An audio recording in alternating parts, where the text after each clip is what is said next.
Hello, this is Michael Bendner from the Center for Fiscal Equity, and these are comments to the House Ways and Means Committee Special Revenue Subcommittee on the economic impact of federal institutional infrastructure investments. So we start off by talking about what is infrastructure. Of course, both were included in the original Build Back Better bill. Infrastructure was taken out, but it's good to mention that the human capital in Build Back Better are still investments that need to be made. The big that human capital goes from childcare to education, all sorts of investments, and things to make, and childcare lets people be employed. Sick leave, those are all infrastructure, because workers are we have mental infrastructure is our biggest thing in the United States, and sometimes lower paid people have the best ideas. So if somebody's working in their garage, they may need some sick leave, or child care. So you don't want to stop the next genius. They may not be in a corporation, but so small businesses should have to get these benefits with public health. Of course, the biggest human investment is in capital, but humans themselves. Both life and capitalist economies are Ponzi schemes. You need more entrants and exits due to death or retirement. So the current economy shows the effect of large numbers of people retiring unexpectedly. There's a COVID retirement wage, and I retired in after the 2011 budget crisis. They cut out training, and I was working for a trainer as a proposal coordinator, and I haven't really had a professional job since, not counting this, which is less well funded than even a temp gets. And which reminds me, chat. If you're not a congressional staff member or member, please support the channel. And if you are, and share among your friends, your associates, your colleagues.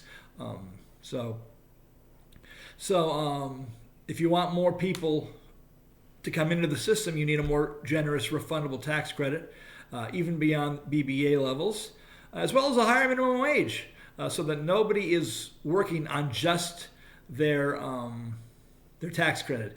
Joe Manchin's right about that.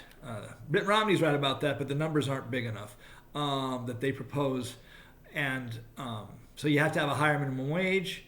Take the $12. Take the $10 that the Republicans have offered. Fight for 15. But if you raise the level of the child tax credit, you don't have to fight for 15. You can fight for 12, and take 10 and take 12 later, but 10 now. So and maybe make it 11 with a shorter workday.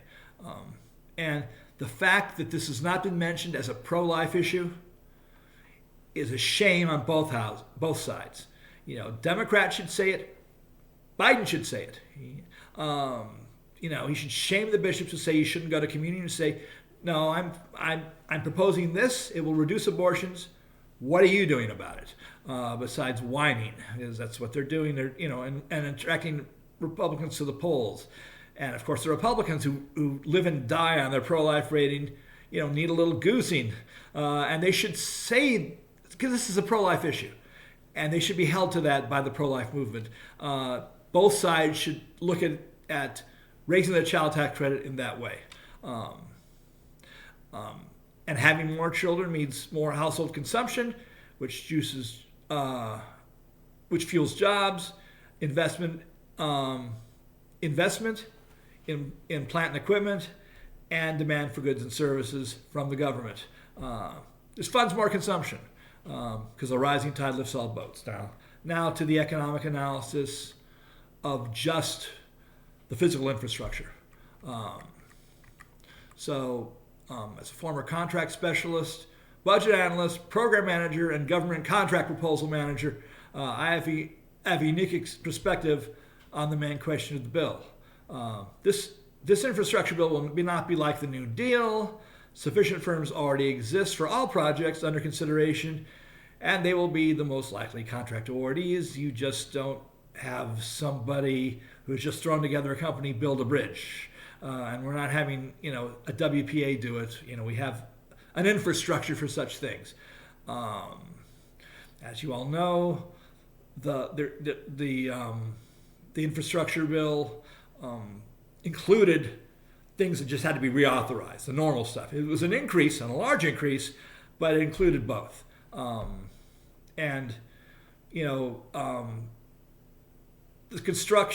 The creation and destruction of firms has nothing to do with the new money. This would happen anyway. It's what happens in corporate America, and family firms especially. They go in and out, especially the small ones that help the larger firms. But no new firms will be created or destroyed by this act any more than they are normally. There'll be leverage, there'll be acquisitions, mergers, all that would happen regardless of whether the funding happens. However, more equipment will be purchased and more hours will be, more people will be hired. And better equipment, newer equipment will be funded by this. I'm sure if you get a big contract, you can say, I need that new front end loader. Or all the equipment needed to build roads, bridges, federal buildings, all of it. Employment will increase in three areas: construction and architecture. We'll add staff, including entry level.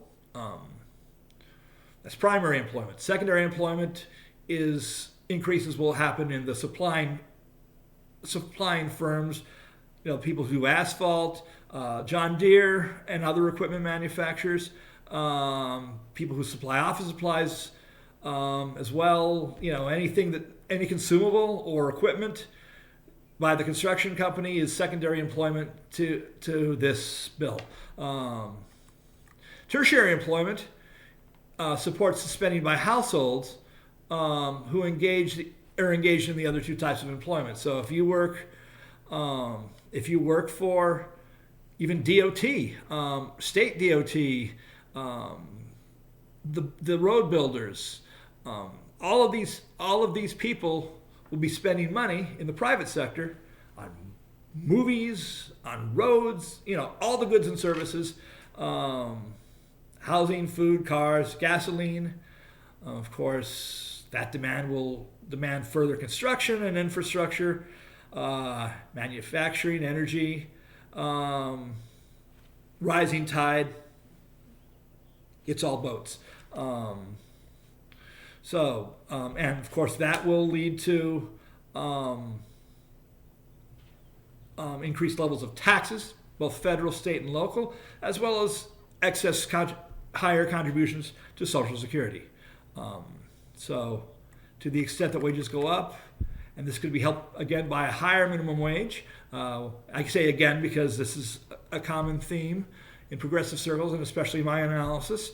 And this would make current retirees better off, as well as future retirees, because higher wages mean higher taxes mean better benefits, and more taxes collected. Union labor will also gain from this bill. And even without a minimum wage increase, there'll still be more money taken in Social Security taxes, which means the fund will survive longer. So now we come to the political issues. So more than one member of Congress and the Senate voted against the infrastructure bill, and they're now pointing at its likely benefits and saying, Washington's going to do this for you. It would have been a better bill with more support, but we're at the beginning, not the end.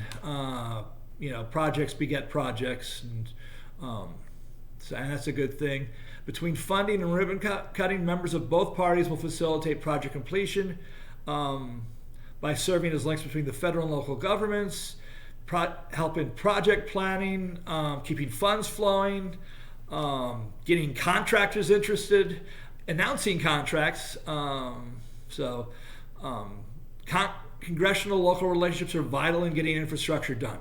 That's been my experience both as a member of a congressional office back in the day, even as an intern. I remember calling out contract awards and bills when I was in the press department, and also in the highest levels of local government. Congressional relationships were vital, both with our own the DC delegate and chairman, members of both parties. There's nothing like actually doing the work of government to make the political system work. If you're doing stuff like passing bills and getting projects done, it's better than grandstanding. Somebody, teach this to the Freedom Caucus by having them join in helping their local government spend the money. Eventually, fuel taxes will need to go up to fund increased infrastructure needs. Transportation funding must be broadly based and funded to the greatest extent possible by all users. We talk a little about motor fuel taxes, that they have to be a direct excise. You can't have a percentage of price because prices are not set nationally, they're set by neighborhood actually. And doing anything but a uniform exercise violates Article 1, Section 8's prohibition on having different rates.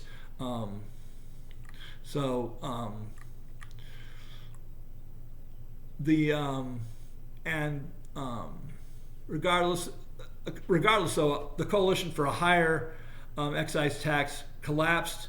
The reason was the end of earmarking.